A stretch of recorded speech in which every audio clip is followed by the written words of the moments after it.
మార్గశిర మాసం గురువారం నాడు శ్రీ మహాలక్ష్మి పూజ గావించి అనంతరం ఈ వ్రత కథను శ్రద్ధాభక్తులతో చదువుకోవాలి. శ్రీ మహాలక్ష్మి కథ ద్వాపర యుగంలో జరిగింది. సౌరాష్ట్ర అనే దేశాన్ని భద్రశ్రవ అనే రాజు రాజ్యాన్ని పాలిస్తూ ఉండేవాడు. ఆ రాజు మహాపరాక్రమవంతుడే కాక విద్వాన్ వేదాంతుడు. అతని భార్య పేరు సురత్ చంద్రిక. ఆమె మంచి సౌందర్యవతే కాక గొప్ప పతివ్రతగా పేరుగాంచింది. ఆ రాజు రాణికి ఎనమండగురు సంతానము కలరు. వారిలో 7 కుమారులు, 1 కుమార్తె. ఆమె పేరు శ్యామబాల. ఒకరోజు శ్రీ మహాలక్ష్మి తన మనసులో ఇలా అనుకున్నది. ఏమనగా, నేను ఎప్పుడు ఆ రాజు ఇంట వెలసితినో అని మనసులో అనుకుంది. తాను రాజింట వెలసితే ఆ రాజే కాకుండా ప్రజలు కూడా భోగభాగ్యాలతో సుఖ సంపదలతో వర్ధిల్లుతారు. అదే ఒక దరిద్రుడి ఇంట వెలసినచో ఆ కుటుంబమే భోగభాగ్యాలతో ఉండునని ఆ మహాలక్ష్మి ఒక వృద్ధ బ్రాహ్మణ స్త్రీ రూపం దాల్చి భద్రశ్రవ మహారాజు కోటద్వారం వద్దకు ప్రవేశించింది. తన చేతితో కర్రను శబ్దం చేసుకుంటూ సింహద్వారం వద్దకు ప్రవేశించింది. ఆమెను చూచి ఒక దాసి ముందుకు వచ్చి, నీవు ఎవరువు? నీ పేరేమిటి? నీ నివాసం ఎక్కడా? నీవు ఎచట నుండి వచ్చితివి అని అడిగింది. అప్పుడు ఆ వృద్ధ బ్రాహ్మణ స్త్రీ రూపంలో ఉన్న మహాలక్ష్మి ఆ దాసీని గాంచి, అమ్మ, నా పేరు కమల్, నా భర్త పేరు భువనేశ్వర్, నేను ద్వారకలో నివాసం ఉంటాను. విను, నీ రాణి సురత్ చంద్రిక గత జన్మలో ఒక వైశ్యుని భార్య. ఆ వైశ్యుడు చాలా దారిద్ర్యంతో బాధపడుతూ ఉండేవారు. అందువలన ఆ భార్యాభర్తలకు నిరంతరము తగాదాలతో సంసారము సాగుతూ ఉండేది. ఒకనాడు ఆ వైశ్యుడు తన భార్యను గట్టిగా కొట్టాడు. ఆ బాధ భరించలేక ఆమె ఇల్లు వదిలి ఆకలితో అడవికి వెళ్ళింది. ఆ వైశ్యుని భార్య అలా నడుచుకుంటూ వెళుతుండగా శ్రీ మహాలక్ష్మికి ఆమెపై జాలి కలిగి ఆమె అడవికి ఏ కారణం చేత వచ్చెనో అడిగింది. దానికి ఆ వైశ్యుని భార్య గతం అంతా ఆమెకు చెప్పింది. అందుకు ఆ తల్లి ఆ వైశ్యుని భార్యకు శ్రీ మహాలక్ష్మి వ్రతం ఉపదేశించింది. ఆ వైశ్యుని భార్య శ్రీ మహాలక్ష్మి ఉపదేశించిన వ్రతం యథాప్రకారంగా చేసింది. ఈ వ్రతం పూర్తయ్యేటప్పటికీ ఆమెకు సకల సంపదలు వచ్చాయి. ఎన్నో సంవత్సరాలు ఆమె ఈ వ్రతం చేసింది. ఈ వ్రతం చేసినన్నాళ్ళు వారు సుఖ సంపదలతో ఉన్నారు. ఈ జన్మలో వారిరువురు రాజు భద్రశ్రవణుగా, రాణి సురత్ చంద్రికగా జన్మించారు. వారు ఈ భోగభాగ్యాలతో మునిగిపోయి ఈ వ్రతం గురించి మరిచిపోయారు. ఆ వ్రతం గురించి చెప్పుట కొరకే నేను ఇక్కడికి వచ్చితిని అని చెప్పాను. మా అమ్మగారు శ్రీ మహాలక్ష్మి వ్రతము ఎప్పుడు, ఏ విధంగా, ఎలా చేయవలెనో అని ఆ దాసి చాలా శ్రద్ధగా అడిగింది. ఆ వృద్ధ స్త్రీ శ్రీ మహాలక్ష్మి వ్రతం ఎలా చేయవలెనో వివరించింది. మార్గశిర మాసం మొదటి లక్ష్మీవారం నుండి శ్రీ మహాలక్ష్మి నారాయణుణ్ణి పూజించి మంచి పక్వాన్నం నైవేద్యంగా పెట్టి, ఓ మహాలక్ష్మి తల్లి, ఈరోజు నా యథాశక్తితో పూజ చేస్తున్నాను. ఇప్పుడు నువ్వు ప్రత్యక్షమవు. ఈ విధంగా లక్ష్మీదేవిని ప్రార్థించి నైవేద్యం పెట్టి ప్రసాదం కొంచెం బ్రాహ్మణునికి పెట్టి మిగిలినది సకుటుంబం తినాలి. మార్గశిర మాసం గురువారం ఈ ప్రకారంగా పూజ చెయ్యాలి. ఆఖరి వారం బ్రాహ్మణుని చేత వ్రతం చెప్పించుకొని దక్షిణ తాంబూలం ఇవ్వాలి. మా అమ్మగారు, నా వల్ల మీకు ఆలస్యం అయ్యింది. ఆ దాసి వృద్ధ స్త్రీకి సాష్టాంగ నమస్కారం చేసి, మా అమ్మగారు, నేను వెళ్ళి రాణిగారిని తీసుకొని వస్తానని ఆ దాసి సురత్ చంద్రిక వద్దకు వెళ్ళింది. సురత్ చంద్రికతో ఆ దాసి వృద్ధ స్త్రీ చెప్పిన పూర్వజన్మ వృత్తాంతం చెప్పింది.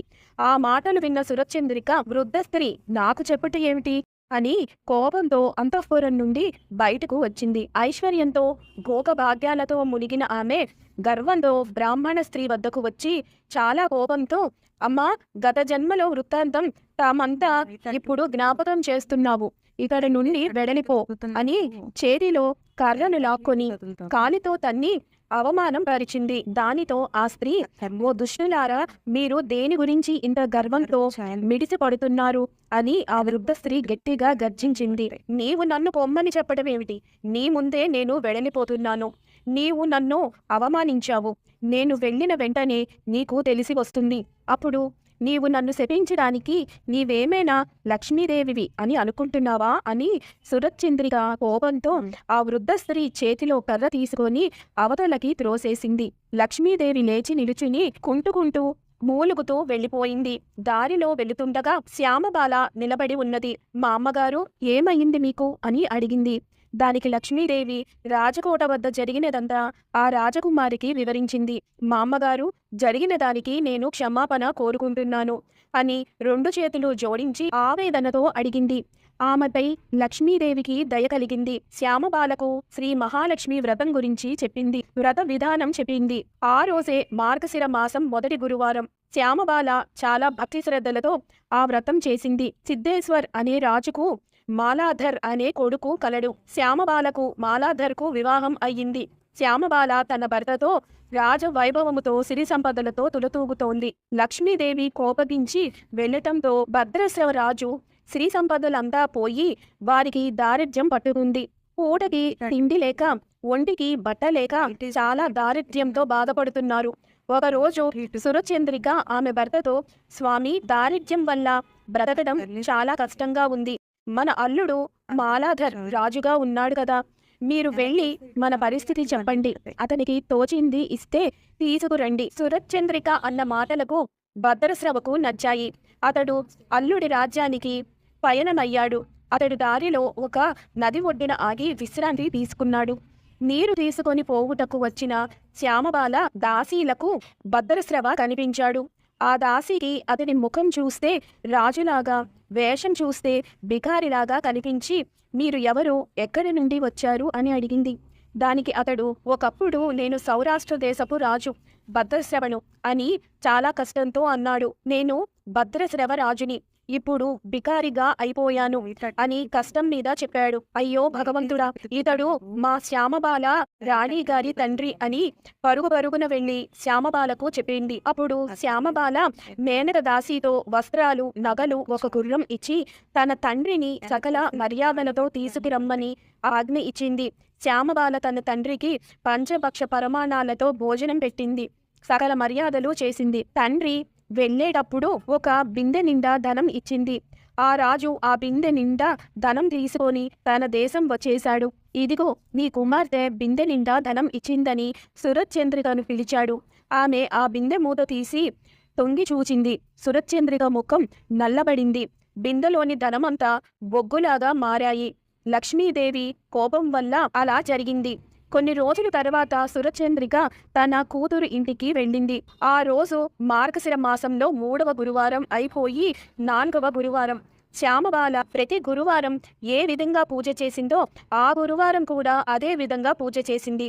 తన తల్లిని ఎంతో బ్రతిమాలి ఆమె చేత కూడా ఈ వ్రతం చేయించింది. వ్రతం అయిన తరువాత తన తల్లిని తిరిగి పంపించింది. సురచంద్రిక తన రాజ్యానికి వచ్చినప్పటికీ ఆమెకు పోయిన ఐశ్వర్యం అంతా వచ్చింది. శ్రీ లక్ష్మీ వ్రతం చేయడం వల్ల అలా జరిగింది. ఎన్నో రోజుల తర్వాత శ్యామబాల తన పుట్టింటికి వచ్చింది. తన కూతురు తండ్రికి ధనానికి బదులు బొగ్గులు ఇచ్చింది. మనకేమీ ఇవ్వలేదన్న కోపం సురచంద్రిక మనసులో పెట్టుకుంది. శ్యామబాలను ఎలా ఉన్నావని ఎవ్వరూ అడగలేదు. అందుకు ఆమె అవమానం అయ్యింది. శ్యామబాల తన తల్లిపై కోపగించుకోకుండా పుట్టింటి నుండి చిటికెడు ఉప్పు తీసుకొని వెళ్ళింది. నీ పుట్టింటి దగ్గర నుండి ఏమి తీసుకుని వచ్చావు అని మాలాధర్ అడిగాడు. రాజసారం తీసుకుని వచ్చానని నవ్వుతో చెప్పింది. ఏది, ఎక్కడ రాజసారం? ఆగండి, కంగారు పడకండి అంది. ఆ రోజు ఆమె ఏ పదార్థం వండినా అందులో ఉప్పు లేకుండా తయారు చేయించింది. మాలాధర్ భోజనంకు కూర్చుని ఉన్నాడు. ఉప్పు లేకుండా చప్పగా అతనికి తినబుద్ధి కావడం లేదు. ఆమె కంచంలోని పదార్థంలో కాస్త ఉప్పు వేసింది. పదార్థంలో ఉప్పు వేయడంతో ఎంతో రుచిగా ఉంది. ఇదే నేను పుట్టింటి నుంచి తీసుకొని వచ్చిన రాజసారం అని భర్తకు చెప్పింది. శ్యామబాల భర్తకు ఆ మాట నచ్చింది. ఆ ఇద్దరు ఎంతో సంతోషంతో భోజనం చేశారు. ఈ విధంగా లక్ష్మీ వ్రతం చేసుకున్న వారికి లక్ష్మీదేవి కటాక్షిస్తుంది. ఈ వ్రతం చేసిన వారికి సుఖ వైభవం, మనశ్శాంతి లభిస్తుంది. ఒకవేళ ధనం వచ్చినా గర్వం ఉండకూడదు. లక్ష్మీ వ్రతం చేయడం మర్చిపోకూడదు. ఈ రాజు రాణిలాగే అందరూ సుఖంగా ఉంటారు. ఈ వ్రత కథ చదవకుండా, వినకుండా చేసుకోకూడదు. ఈ కథ వినకుండా ఉత్తి పూజ చేసుకుంటే ఫలితం ఉండదు. దీంతో శ్రీ మహాలక్ష్మి కథ గురువారం కథ సంపూర్ణం. ఇప్పుడు మీ చేతిలో ఉన్న అక్షింతలను అమ్మవారి పాదాలకి కొన్ని సమర్పించి మీ శిరస్సులపైన ధరించండి. మరొక వీడియోతో మళ్ళీ మిమ్మల్ని అందరినీ కలుసుకుంటాను. సెలవు మరి. సర్వం ఈశ్వరార్పణమస్తు. స్వస్తి.